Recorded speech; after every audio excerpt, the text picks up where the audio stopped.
अगर climatic regions की बात करें तो वर्ल्ड में कई तरह के क्लाइमेटिक रीजन पाए जाते हैं। जैसे फर्स्ट ट्रॉपिकल एवरग्रीन, जो कि आपका इक्वेटोरियल जोन में है।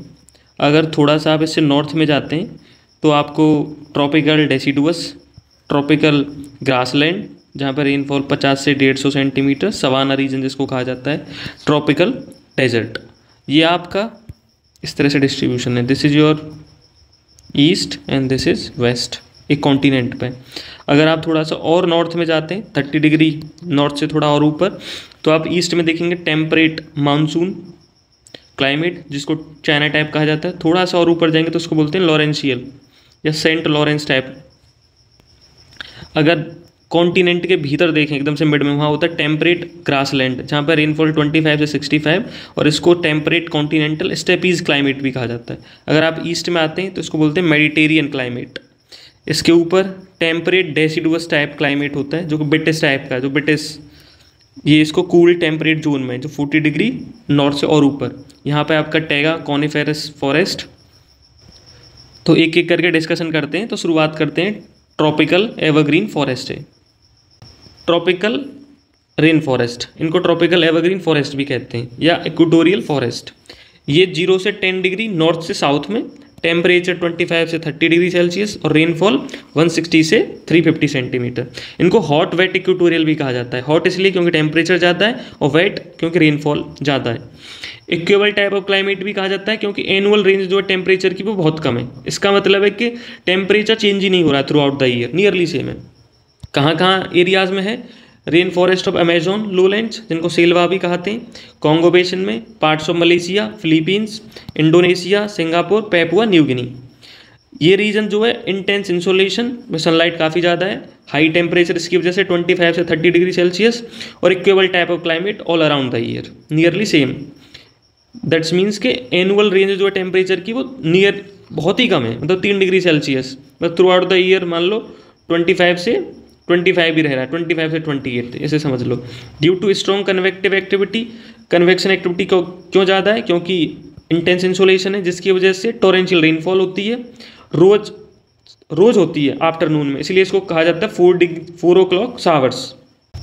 एनुअल एवरेज प्रेसिपिटेशन 160 से 350 सेंटीमीटर। यूनिफॉर्मली डिस्ट्रीब्यूटेड होती है rainfall through out the year. और डबल रेनफॉल पीक, मतलब रेनफॉल में भी 2 बार पीक आता है, जो कोइंसाइड करता है इक्विनॉक्सेस के साथ, अप्रैल में एंड अक्टूबर में। क्योंकि इक्विनॉक्स एक तो मार्च में आता है और एक बार सितंबर में आता है, तो उस टाइम पे हाई इंसोलेशन होगा तो हाई कन्वेक्शन होगा, तो उसकी वजह से रेनफॉल भी ज़्यादा होगी। यूनिफॉर्मिटी इन टेम्परेचर देखी जाती है थ्रू आउट द ईयर, तो इसीलिए कोई विंटर भी नहीं होती इस वाले रीजन में। अगर नेचुरल वेजिटेशन की बात करें तो due to high temperature and abundant rainfall, very dense, luxuriant and evergreen type of vegetation मिलता है यहाँ पे। This forest support maximum diversity of flora and fauna, तो इसलिए यहाँ पे डाइवर्सिटी भी बहुत ज़्यादा है, मतलब स्पीसीज भी ठीक है और उनमें नंबर ऑफ स्पीसीज पर कम है, मतलब डाइवर्सिटी बहुत ज़्यादा है। They are too many species ज़्यादा है but relatively lesser number of individual per species, तो इसकी वजह से मैनी स्पीसीज हो गई प्लांट्स की, तो कोई कॉमर्शियल एक्सप्लोटेशन नहीं हो पाता है। इसीलिए many tropical countries are net timber importer, तो इम्पोर्ट करती हैं। ये फॉरेस्ट मिक्स्ड स्पीसीज डिस्ट्रीब्यूशन है, जैसे इंपॉर्टेंट स्पीसीज की ebony, mahogany, rosewood, on any, cinchona, greenheart and dyewood, जो कि यूपीएससी ने 2023 में पूछा था कि कौन सा ट्रॉपिकल डेसिडुअस है, मतलब प्लांट्स पे भी पूछता है। All year round growing season होता है, some are flowering and some are bearing fruits. इसका मतलब है कि कुछ प्लांट्स में आप ऐसे देखोगे कि उसमें फ्लावरिंग हो रही है, और वही स्पीसीज के कुछ प्लांट्स में बियरिंग फ्रूट्स हो रही है, तो इसलिए कोई सीजनल पैटर्न नहीं है प्लांट का, ठीक है। ह्यूमस रिच सॉइल मिलती है। ह्यूमस रिच किस लिए? क्योंकि नंबर ऑफ प्लांट्स बहुत ज़्यादा हैं, तो जब लीफ फॉल होगा तो ऑर्गेनिक कंटेंट सॉइल में मिक्स हो जाएगा। पर होगा क्या, हैवी रेनफॉल की वजह से इसमें से न्यूट्रिएंट जो है वो वॉस्ट अवे हो जाते हैं, इसीलिए सॉइल की जो हेल्थ है वो डिटोरिएट काफ़ी रैपिडली करती है। Lack of livestock farming, मतलब जानवर इतने नहीं है। क्यों? उसका रीज़न क्या है कि एब्सेंस ऑफ मीडो ग्रासेस, क्योंकि प्लांट स्पीसीज ज़्यादा हैं और तो ग्रास कम है, तो फार्मिंग नहीं हो पाएगी। Vegetation as a multi layered structure with generally thrice distinct layer of vegetation, मतलब जो वेजिटेशन है उसमें 3 लेयर हैं, एक तो बहुत बड़े बड़े प्लांट्स, एक छोटे छोटे, एक इनसे बड़े बड़े। जो हर्बेसियस प्लांट होते हैं वो टॉलरेट कर लेते हैं शेड को, और ललांग जो कि बहुत लंबी लंबी ग्रासेस हैं। These forest also adaptation form of epiphytes, तो यहाँ पे एपीफाइट्स बहुत हैं। और यही क्वेश्चन आया था यूपीएससी ने किस साल पूछा था, 2021 में। एपीफाइट्स किसका फीचर है, ट्रॉपिकल एवरग्रीन फॉरेस्ट का। Plants which take the support of other plants to grow in climbing plants like lianas. Epiphytes में दो तरह के ऑर्चिड्स या ब्रोमेलियाड्स। तो जो फॉरेस्ट हैं उनका कॉमर्शियल एक्सप्लॉयटेशन हो रहा है प्लांटेशन एग्रीकल्चर के लिए, जैसे शुगर केन, रबर के लिए।